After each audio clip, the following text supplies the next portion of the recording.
세상에는 빠른 죽음과 느린 죽음이 있습니다. 불과 19세기 이전만 해도 인류는 각종 전쟁이나 감염병, 자연재해 등에서 자유롭지 못했죠.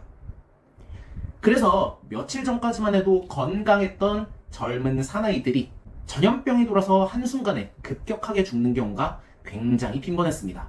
위생과 항생제의 개념이 아직 제대로 정립되어 있지 않았던 시기였기에 외상에 대한 처치에도 굉장히 취약했습니다. 그렇기에 수많은 사람들이 빠르게 죽어갔습니다. 이른바 빠른 죽음이죠. 이런 분위기가 반전되기 시작한 것은 위생의 개념과 항생제의 발견이 아주 큰 공헌을 했습니다.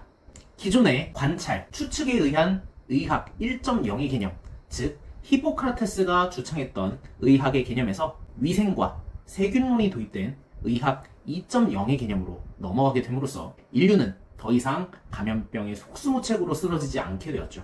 그 뒤로 의사들은 더 이상 더러운 수술복을 명예훈장처럼 여기지 않게 되었고요. 수술 도구들은 항상 철저히 소독 절차를 거치기 시작했습니다. 항생제 처리를 통해 제균요법이 속속들이 개발되기 시작했고 사망률은 급격하게 줄어갔습니다.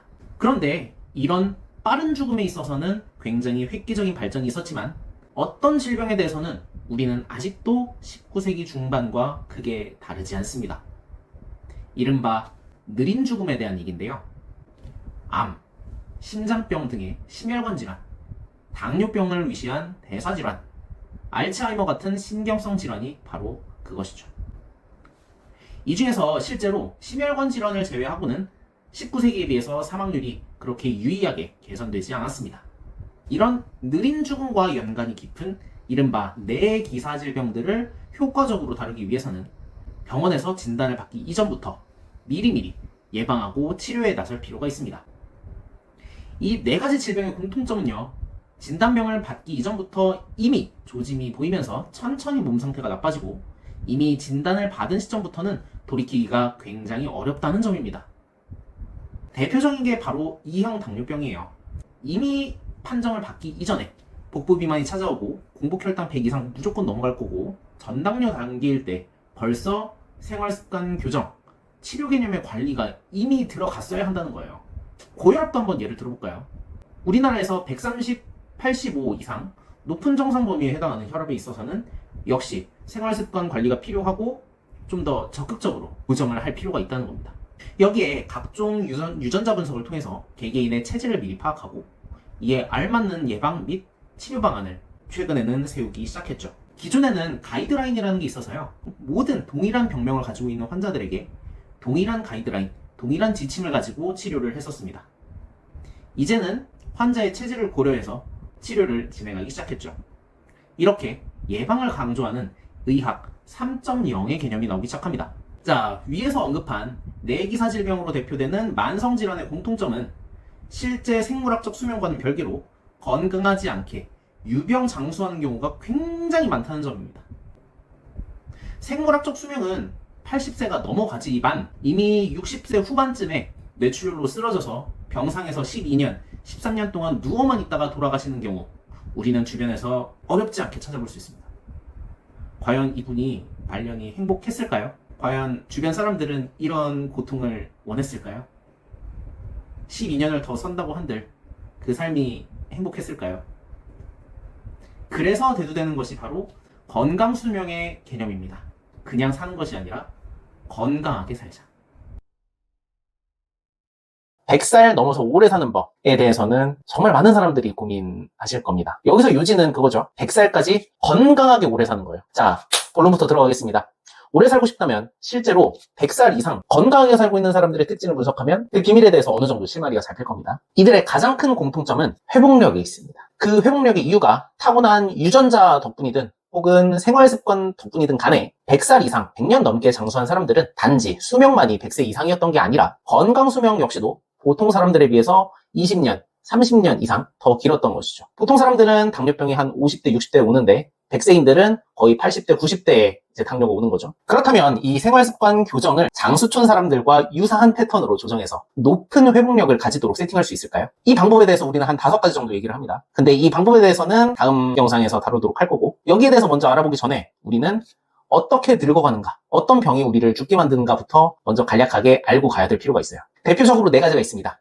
첫 번째로 당뇨병과 대사증후군, 두 번째는 심장병을 비롯한 심혈관계 질환, 세 번째는 암이고요. 네 번째는 치매, 파킨슨병 같은 신경계 질환. 첫 번째로 대사 이상부터 먼저 말씀드릴게요. 우리 몸의 신진대사라고 하는 과정은 식사를 통해 얻은 영양소를 에너지로 바꾸는 과정을 통틀어서 말합니다. 그래서 대사가 원활하면 영양소를 먹었을 때 제대로 얘가 분해를 해가지고 에너지로 제깍제깍 잘 만들어내겠죠. 근데 이 대사가 원활하지가 않으니까 영양소 상태로 그냥 몸에 남아있게 되고 엉뚱한 곳에 쌓이기 시작하는 거예요. 가장 쉬운 예로 당뇨가 있어요. 당분이라고 하는 아주 좋은 에너지원을 섭취를 했는데 제대로 쓰지를 못하는 거예요. 쓰지를 못하고 피에서 계속 돌다가 오줌으로 빠져나와서 당뇨가 됩니다. 이러한 대사질환의 대표적인 지표로 이어지는 게 바로 인슐린 저항성입니다. 모든 게 다 인슐린 저항성으로부터 일어난다 라고 얘기를 많이 드려요. 그러면 인슐린 저항성이라는 게 무엇이냐? 우리 몸이 포도당을 잘 빨아들여서 에너지로 잘 쓰이도록 하는 게 호르몬이 인슐린인데, 얘가 이제 약발이 안 먹히기 시작한다는 게 바로 인슐린 저항성이에요. 그래서 인슐린 저항성을 미루는 게 관건인 거죠. 두 번째로 순환기 질환에서는 특정 유형의 지질 성분에 의해서 혈관에 찌꺼기가 끼는 것처럼 끼고, 이것이 산화가 돼서 동맥벽이 망가지고 좁아지는 것이 문제가 되게 됩니다. 특히 혈관에 잘 끼는 애들이 이제 이런 애들이에요. 이런 애들이 있는데, 요거는 이제 체질에 따라서, 그리고 건강검진 받으시면서 이제 수치를 받아보시면서 미리미리 좀 관리를 해두시는 게 필요하겠죠. 세 번째로 암인데요. 암 역시도 골치 아픈 녀석 중에 하나입니다. 암세포는요, 자기 스스로 성장을 조절하지를 못합니다. 그래서 막 자라요. 그리고 자기 마음대로 여기저기 막 퍼져가지고 전이가 돼버려요. 거기에 암세포는 대개 면역 회피 기전을 가지고 있는 게 문제가 되게 돼요. 못 맞췄지롱! 암세포는 일종의 돌연변이 세포이기 때문에 원래대로라면은 건강한 면역을 가지고 있으면 면역세포가 돌연변이 세포 공격해가지고 죽여버리는 게 일상인데, 암세포는 이 면역을 회피하기 때문에 우리 몸의 세포로서 인식을 해요. 면역세포가. 그래서 면역이 작동하지를 못해서 고치질 못합니다. 항암제의 딜레마가 약간 이런 거예요. 암세포를 죽일 수는 있는데 우리 몸을 같이 죽이는 거죠. 일종의 독극물로 작용하는 그런 셈이 돼서, 그래서 혹자들은 항암제를 보고 이렇게 얘기하기도 합니다. 항암제는 약과 독약 사이에 어딘가에 있다. 특히 세포독성 항암제가 그렇습니다. 그래서 암세포 치료제의 관건은 정상세포는 그대로 살리고 암세포를 선택적으로 죽이는 것이 관건이 되게 되죠. 증권가에서 최근에 많이 다뤄지고 있는 PD-1 억제, CTLA4 억제, CAR-T세포 이런 것들이 다 이 암세포의 회피 기전을 우회해가지고 암세포만 죽이는 그런 요법이라고 보시면 돼요. 기회가 있으면 자세하게 또 말씀드리도록 하고, 자, 마지막으로 치매입니다.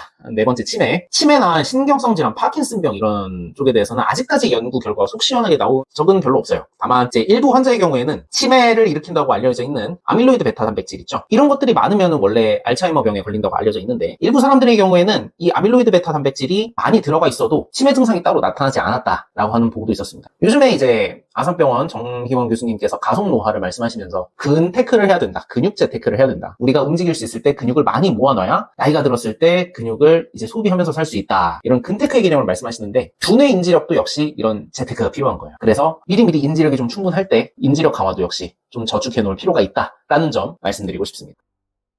어떻게 행동을 하고 어떤 생활 습관을 가지면 내 동갑 친구들보다 더 건강하고 더 늙지 않을 수 있을까? 내 동갑 친구들이 똑같이 80살이 되었을 때 내가 얼마나 건강하고 더 쌩쌩하게 늙지 않고 회춘하면서 지낼 수 있는가에 대한 얘기 해보도록 하겠습니다. 거두절미하고요. 그래서 우리가 총 신경 써야 할 것은 총 5가지 분야입니다. 운동, 식단, 그리고 세 번째는 수면, 네 번째는 스트레스 관리, 다섯 번째는 보충제입니다. 보충제에 대해서는 제가 약사기 때문에 정말 할 얘기가 많아요. 정말 할 얘기가 많아서 긴 시간을 가지고 말씀을 드릴 거고, 오늘은 1번부터 4번까지에 대한 얘기를 해보도록 할게요. 먼저 첫 번째 운동 쪽을 살펴보면 80세가 되었을 때 이런 항목들을 무리 없이 할 수 있도록 목표를 잡고 만들어 나가면 되는 거예요. 한번 리스트를 보실까요?